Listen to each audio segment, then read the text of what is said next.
PJNet Live on Friday night.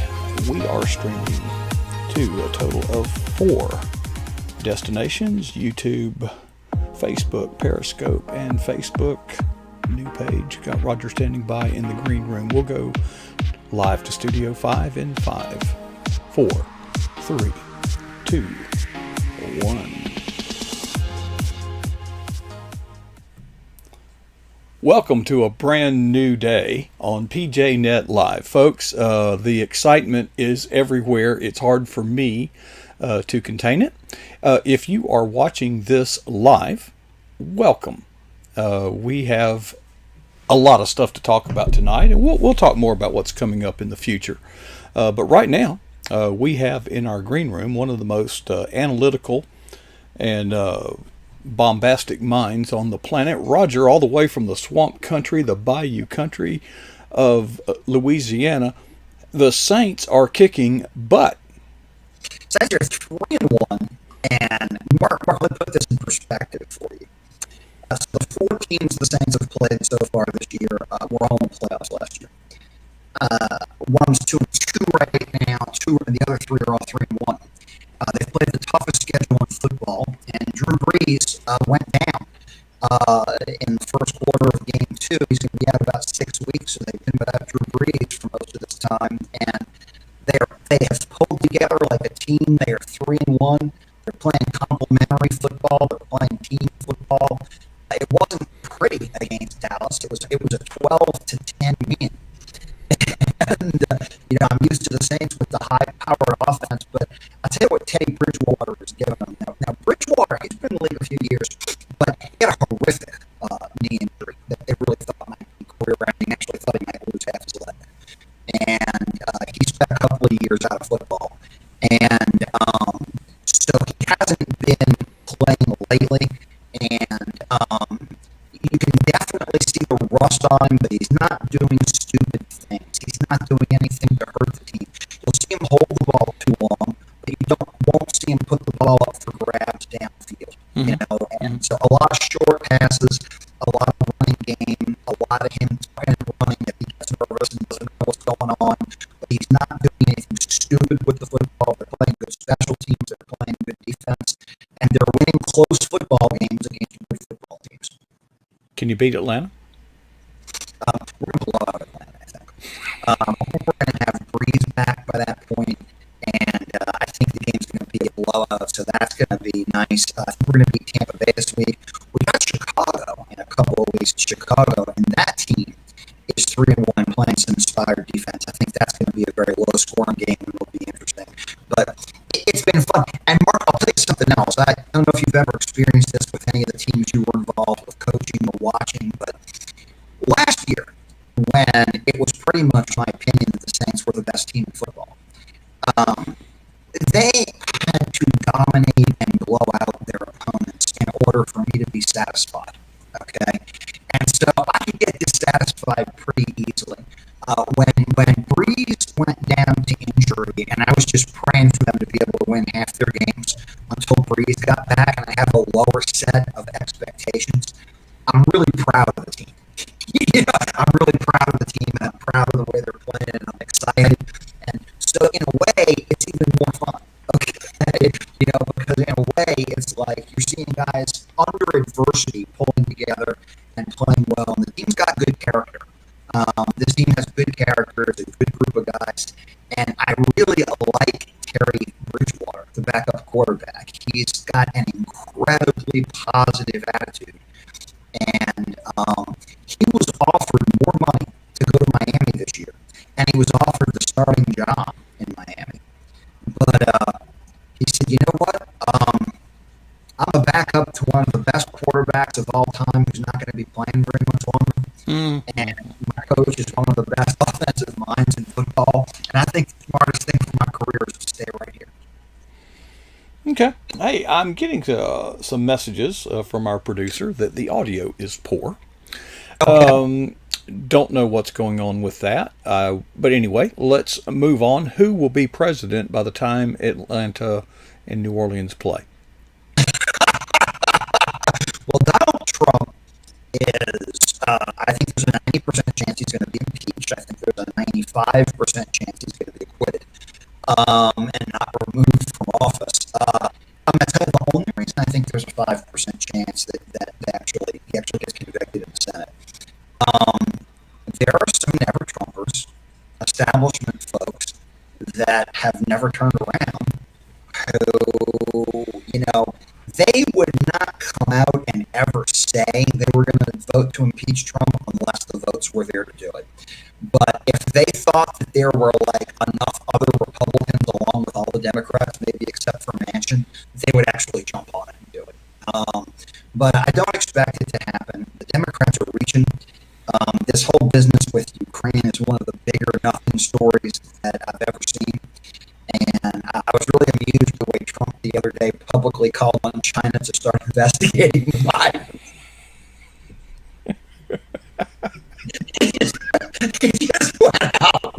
He just went out and publicly did it. So I thought that was really hilarious. What does concern me as far as Trump's reelection, and I'm going to say I expect him to get reelected, but there are some things that concern me. I don't know what would happen if the economy was in the tank at the time. Mm-hmm. And let me tell you something. There are a couple of things that combined could do that. The uncertainty of an impeachment trial will upset markets. Meanwhile, Trump, whether you agree or disagree with his trade policies, let me say this. Going to a trade war works if you win it, but you're going to have short-term pain in order for a long-term win. But, you got an election coming up, and the guy, I have to give him credit because that's not increasing his chances of re-election. That's one of those things he always believed in. He always believed in those kind of tougher trade policies from way back in the 80s. Even when Trump flipped on this and that and the other, trade and trade deals, that was one thing he was always consistent on, and he is pushing on ahead. And if we're in the part of a trade war that hurts the economy temporarily, along with impeachment process and all kind of wild stuff, and the Democrats literally doing anything they can every day of the week to talk the economy down. Because, Mark, the single most important thing in the economy, quite frankly, is consumer confidence. Okay? And so the more the Democrats can do to try to talk down consumer confidence. So, I'm not going to sit here and be super confident that the economy is going to be flying along, and you could have problems that could hurt like that. But then you got to think of another thing, Mark, who's going to beat Trump? And Biden's imploding. Harris already imploded. Right now, Vegas is putting about a 75% chance on Elizabeth Warren, Pocahontas herself, being the nominee. Just because of the direction that everybody else is going. The other people that were big are going in the down direction. She's big and was going in the up direction, and then the other candidates were always tiny. So it's looking to me like you're going to get Elizabeth Warren, and I don't think a 70-something-year-old white lady that claimed to be an Indian lady that's to the left of Hillary Clinton and pretty doggone goofy is going to be a good candidate for it. It's hard to say. I think that Trump was able during the campaign when he was running is to turn some attention on trade, and of course he had a reputation for being a good poker player as a businessman, and Obama did so terrible. Just terrible. So that may be his advantage. That may be his trump card, so to speak. But there's one other problem. When it comes to actual trade deals, they have to get approval in the Senate, and the Democrats in the Senate are going to be looking to filibuster anything that might help Trump. Okay, anything that might help. They don't want to give him any kind of a victory whatsoever. Nah. So so it's kind of unpredictable. Some of it is entertaining to watch. Some of it is not entertaining to watch. Hey, Mark, big story in the week this week, and I got to talk about it because of the beautiful ending that it had, and then the ugly reaction to the beautiful ending. Did you follow any part of the case of Amber Geiger? only at a very superficial level. And by the way, I knew what was coming. I knew it. I knew it. Okay. Well, I followed it closely. And during the whole trial, when I looked at everything, I said, now if I was on that jury, I would be really torn between acquittal and a manslaughter conviction. There's no way that they would have gotten a murder conviction out of me. I would have been very torn between acquittal and a manslaughter conviction myself. And there was certainly nothing racist about her. There was nothing racial in that case. She made some dumb mistakes that led to somebody dying. Okay, and you had to question whether there was ever anything criminally negligent in any of the things that she did. But I watched, and she was convicted of second-degree murder, which kind of broke my heart. Texas has a huge range for second-degree murder, anywhere from 2 to 99 years for second-degree murder. And then they have a law that says you have to serve half the sentence, at least, even if there's good time off for good behavior. So, anywhere from 1 to 99 years, basically. And she got a 10-year sentence, so she can get out in 5. Okay, so at least I thought the sentence was somewhat reasonable. But I'm going to tell you what happened after that, the sentencing phase of the hearing, Mark. And meanwhile, you had a number of, I would call them black racialists and race baiters and racists that were really trying to prop up the black versus white thing and make it about race. And they were very excited that she got convicted, but very upset that she was only given a 10-year sentence and yelling and screaming that she should have been given life, which is ridiculous. But a number of other little things started to happen.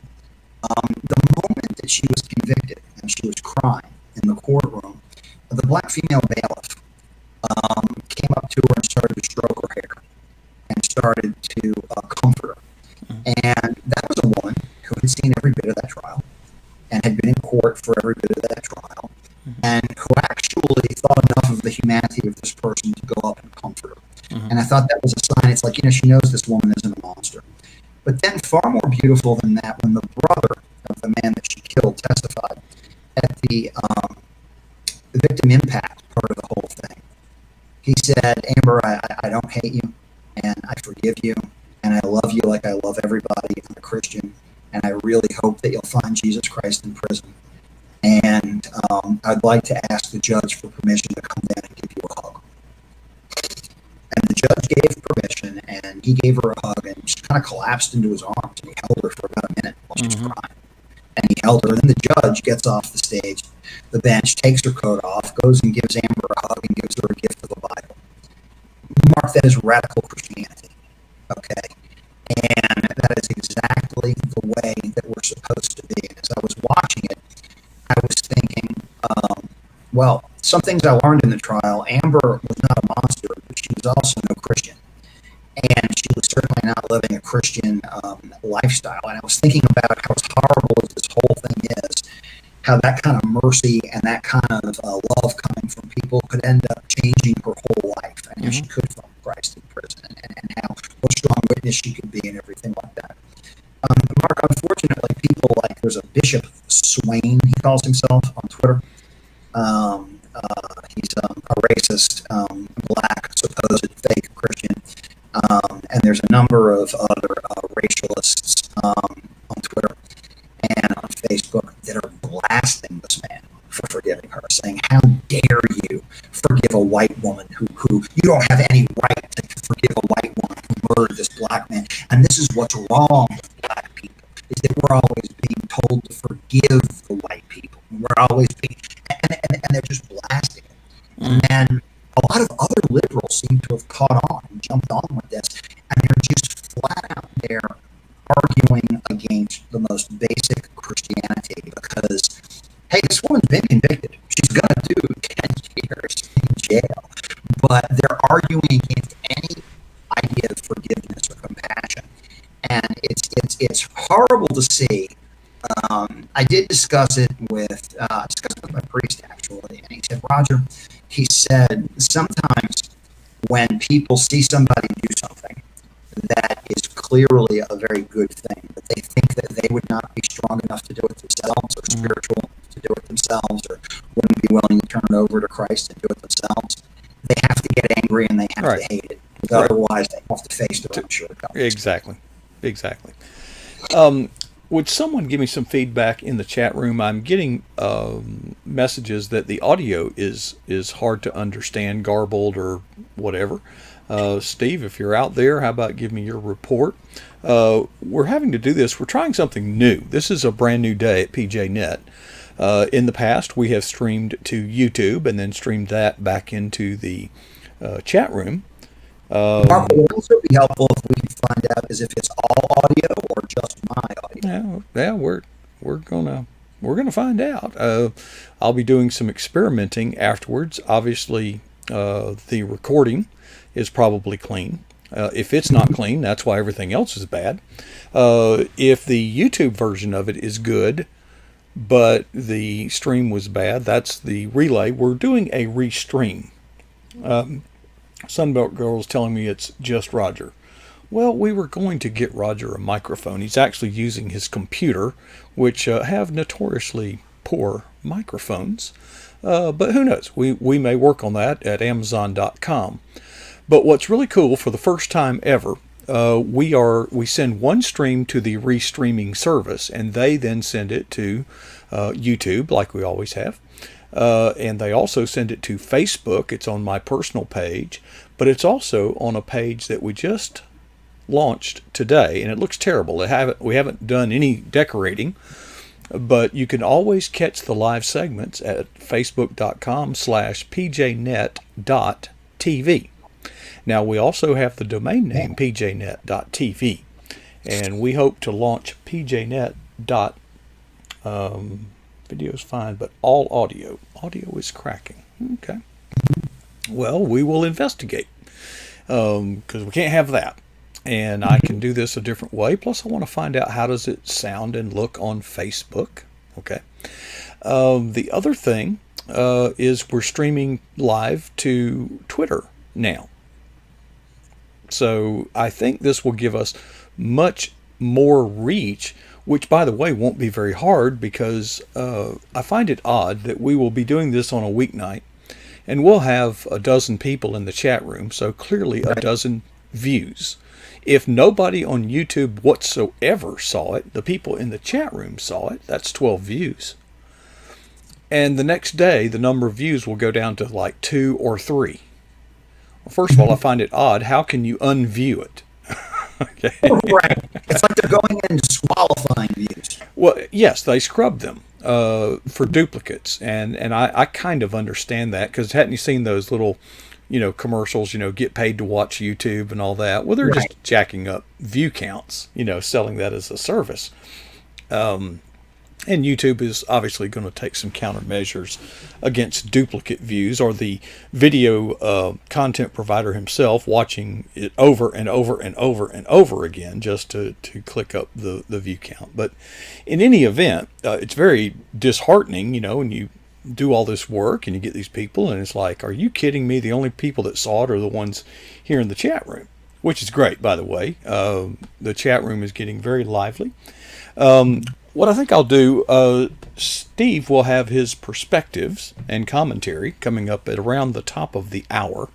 So what I want to do is kind of wind up here as quick as we can. But Roger, I think that we're about to pour on the steam. I had to get the server migration behind me, and I had to just set everything else aside.